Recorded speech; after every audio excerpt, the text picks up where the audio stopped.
amazing thing that we lost the understanding of the gym is about doing the least amount of work, but still get better. It's not about the guy that does the most work. I'm sharing this with you because you need to understand that there are people out there trying to sell you a copy and pasted program that don't know any more than what they read off of that program themselves, and they're trying to position themselves as your coach. Did they say build muscle? Yeah, okay. Build muscle, lose fat. Only 10 minutes of working out. Right.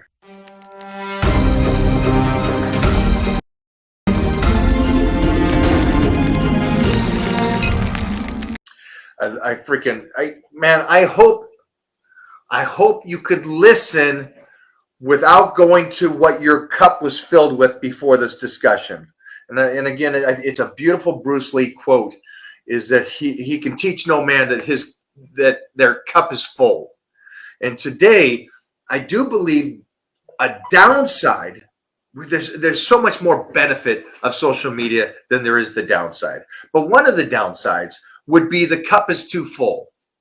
And so you've heard this, whatever the first 3 years of your life of health and fitness, and you watch these people, and you heard these paper champions that have never competed, never been in the grind, never had any kind of trophies, never competed against others, and had a relevant out course or been published or any of these levels, to where they just have their page and somebody listens to it. And unfortunately, that information is incorrect, or it's something their parents taught them.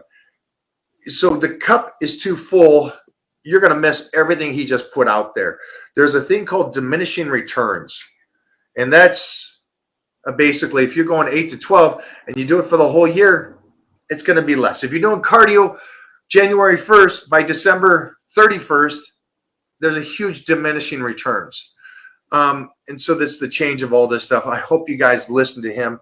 Go back. Watch just that last 10 minutes of this, of just what Clark was saying. That was gold. That was gold. We're going to just rip that spot by itself and just put that up because it was just great information. Serge, do you have anything to add to that? No, that was like on point. Can't top any of that. Yeah, that's 40 years of experience being in there, writing books, being around the greatest. Like, when I mean greatest, I mean he's been around uncommon men within uncommon men, like Jack LaLanne, who is iconic. He's been around these guys that understood that Jack did it from his young age. You can go Google who Jack LaLanne is, but he did it until he was much older, twice our age.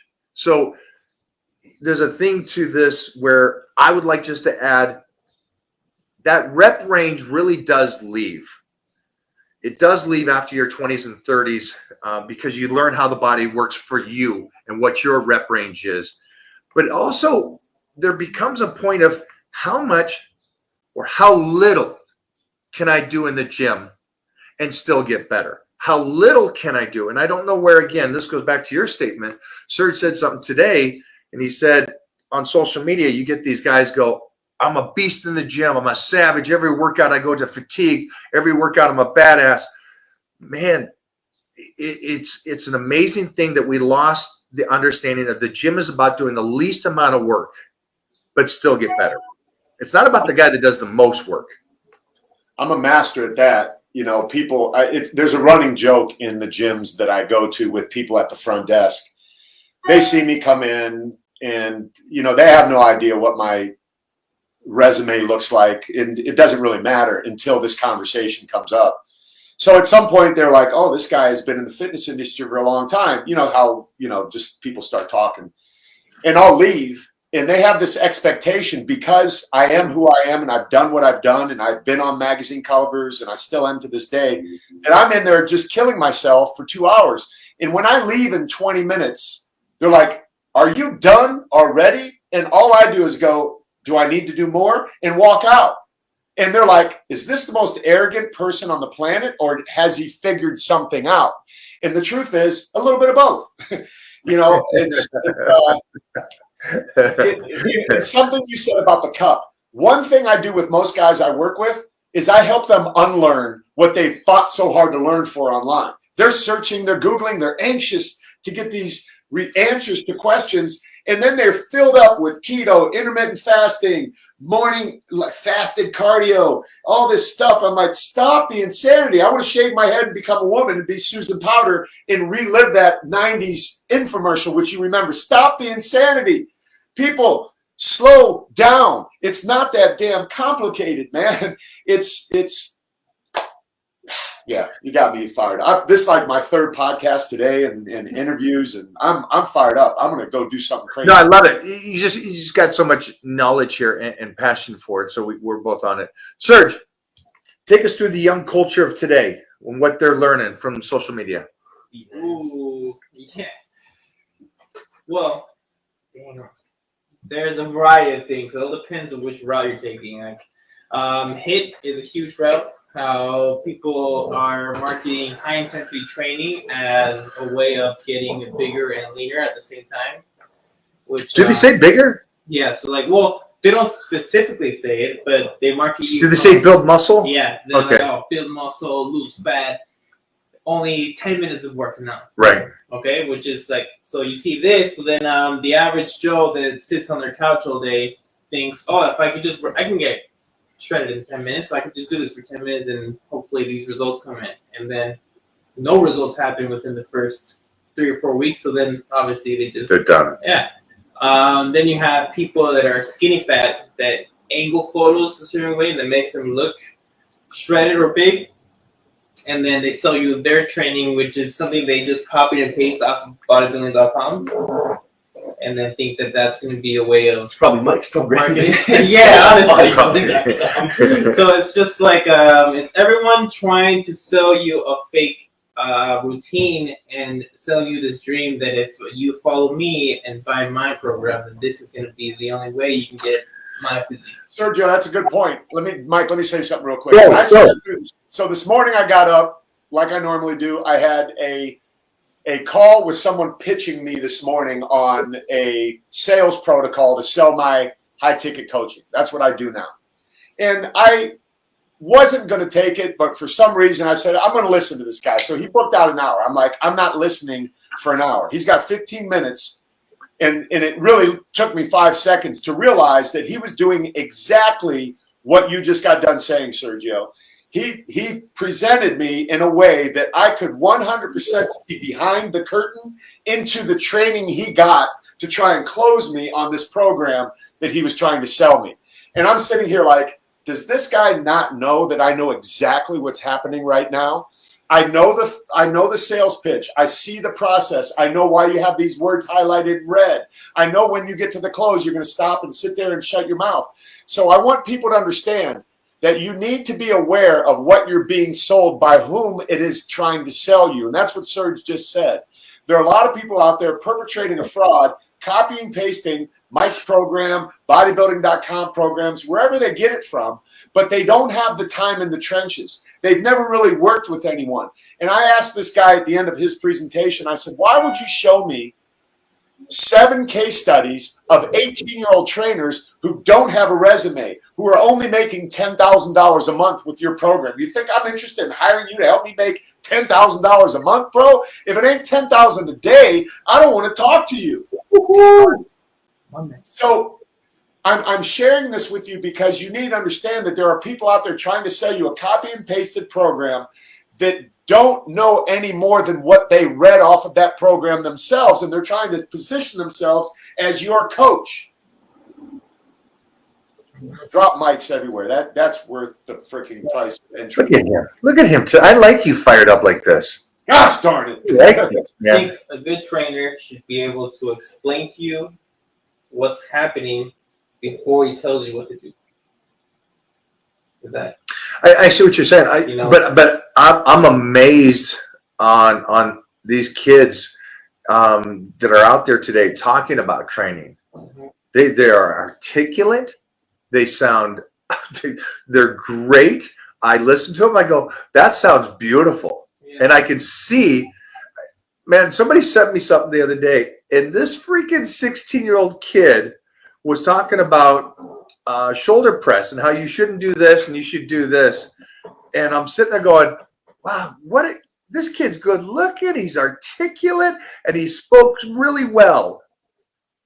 Dumb as a brick on the information he gave, but everything else was great. And I'm sitting there going, if I was a novice, I would listen to this going, this makes sense.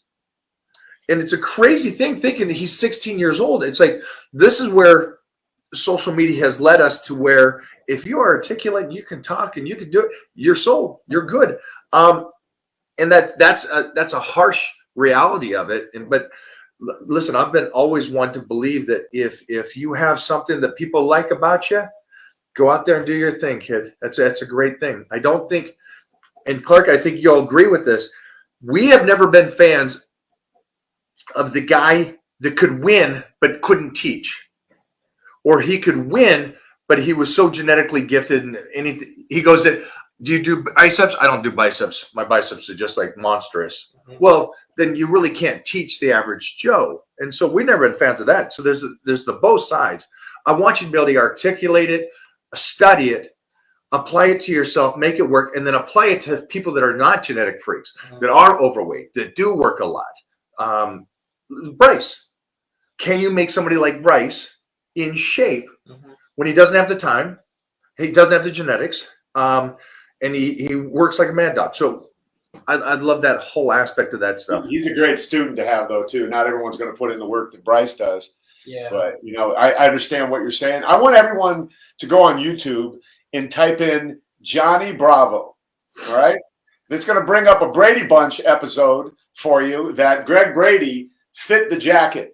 And this is what Mike was referring to a minute ago with these young, good-looking trainers that have an Instagram platform that everybody's drawn to their abs and the perfect lighting. And I'm not taking away from any of their genetic potential or any of their desire to reach people. But what I'm saying is a lot of people are Johnny Bravo out there where they fit the jacket. So Greg Brady got famous not because he could sing, but because the production company was looking for someone to fit this rhhinestone jacket.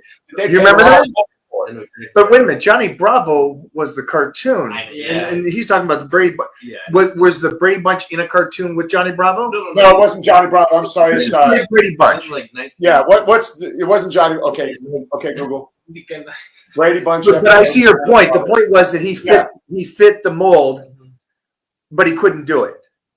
Yeah, it is. It is Johnny Bravo. A rock music agent wants to sign Greg to become a rock star named Johnny Bravo. Greg lets his new fame get to his head. So go watch it.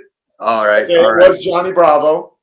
And it's because the jacket needed to fit the person, because that's all that mattered was the upfront image that was created by the jacket. It looked so cool. And they could make the voice sound as good as they wanted to in the background. So it was no talent there.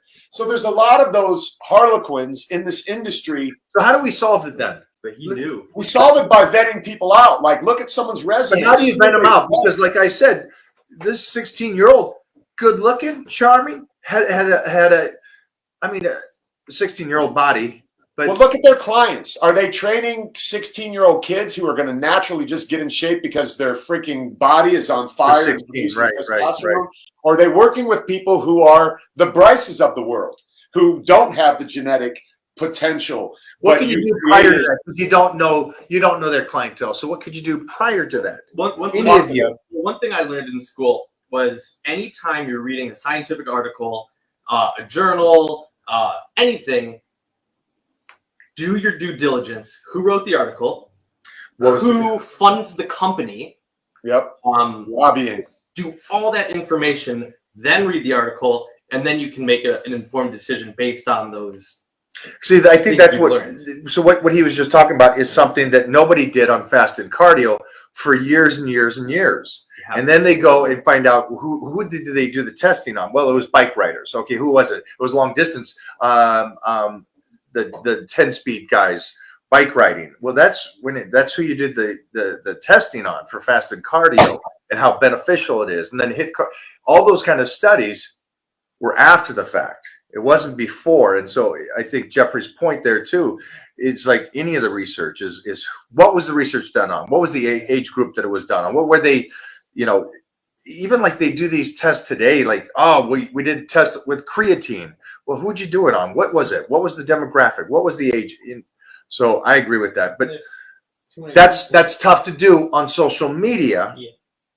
Again, I'm saying, because I'm going to give these guys a benefit. If you sell me a good pitch, wow, man, I'm not looking at your fan base. I'm stuck. I like you. It's just like reading an article, Yeah. or reading It's a just- magazine. The article's written well enough. It's written well. You believe it. That is the truth.